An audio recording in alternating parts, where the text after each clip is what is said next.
Okay, so I'm here at Performance Marketing Insights Europe with Chris Tradgett from Publisher Discovery.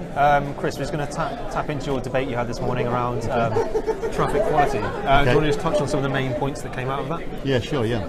I suppose the key thing was looking at how looking at different sectors could inform an affiliate manager how to source new affiliates for their program, or affiliates using different techniques, and do those techniques necessarily transfer across the kind of different sectors from, for instance, retail or gaming or adult, and how and where those learnings can be found within those sectors and what needs can be drawn. So I suppose adult in particular is the one that stands out as something that's quite separate. Could you just define a bit of the, just bring to light some characteristics that define that? Yeah, sure.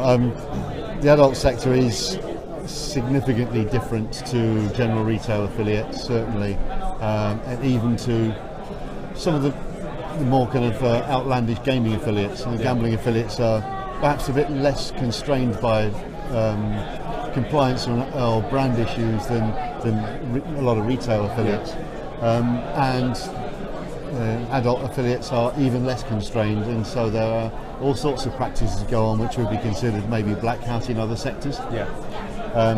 They can do interesting things, lots of pop-ups, lots of pop-unders, lots of fly-by installs. So just, I mean, what's the advantage of using that kind of publisher over, It's an incredibly lucrative market and incredibly heavily populated sector. So I think perhaps it's fair to say that the merchants are have less of a problem if the traffic is from dodgy activities, because after all the punter is not going to complain about having a flyby install. He's going to complain if it actually goes public that he had a flyby install. So you've got pretty much by the I hesitate to say the phrase, but you know where I mean. And I mean, it's not just kind of small time brands that are using that, is it? Levi's have gone into it, is it last year? Yeah, and it's an interesting move, that was. Not something I've seen, of course, because it's not the kind of website I visit, generally speaking, unless it's on behalf of a client. But it is an interesting move. It's something that I think perhaps does fit on brand with some of the Levi's market, but I would think probably that not all Levi's users would like to, or Levi's customers want to be associated with it. But the people who are involved in the adult sector probably need to wear a pair of trousers at some point. So it's not a bad target. So with that in mind, do you think other companies will follow suit with companies like Levi's of that scale? Do you think is it going to increase in popularity in the next few years, or is it going to?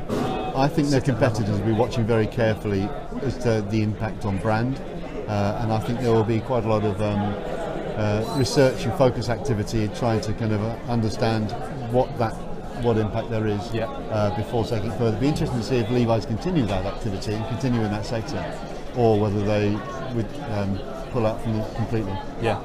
And are there any other tips you would share with scouting publishers, or what would you offer? Yeah, I mean it's a really hard one, because I mean I've worked client side myself as well, and network side, and of course now data side. And it really is quite tricky. A lot of affiliate sites, and the less open the affiliate site, the more difficult it is to find any kind of contact details whatsoever. You can almost guarantee the who's will be hidden. And their email address, if there is one on the site, will either be a graphic and or will go nowhere.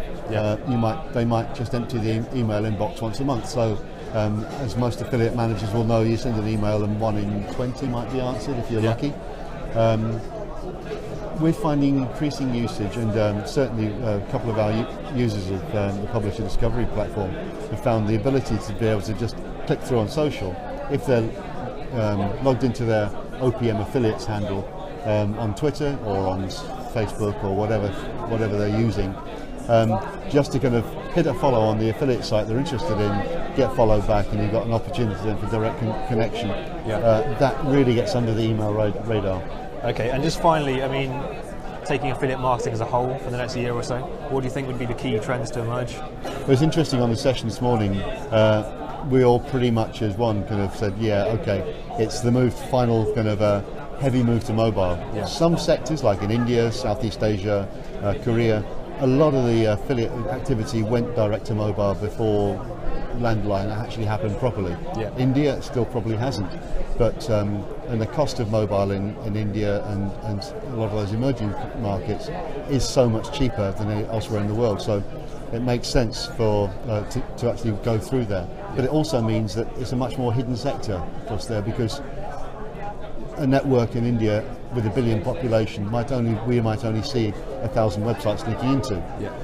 There will be a lot more than that, going from an affiliate app from mobile phone straight to a merchant, and of course it's not trackable because it's all in a secure environment. Yeah. So actually understanding that market is a challenge which we're working on at the moment, certainly, and we'll see what happens. But certainly mobile is where it actually happens. This is the year of the mobile at last. Yeah. So anything else to share with our viewers before we go?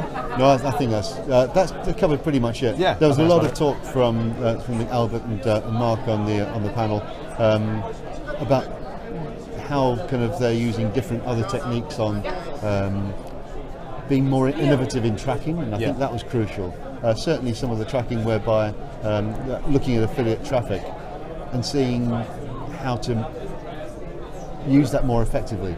Albert gave a particularly good example where one client was paying a different commission depending upon the quality of traffic. Yeah. And you see that by a historical look at what the affiliate's been sending, how it converts, lifetime value, and then you reinvest that in that affiliate because they're actually providing stuff that's better than the $2 a hit. He might be getting $12 a hit because the traffic's that good. Yeah. So that could be something that could filter into general affiliate as well. Now we have more data to play with. Excellent. Okay, well we'll leave it there. Okay. Thank you very much. Thank you.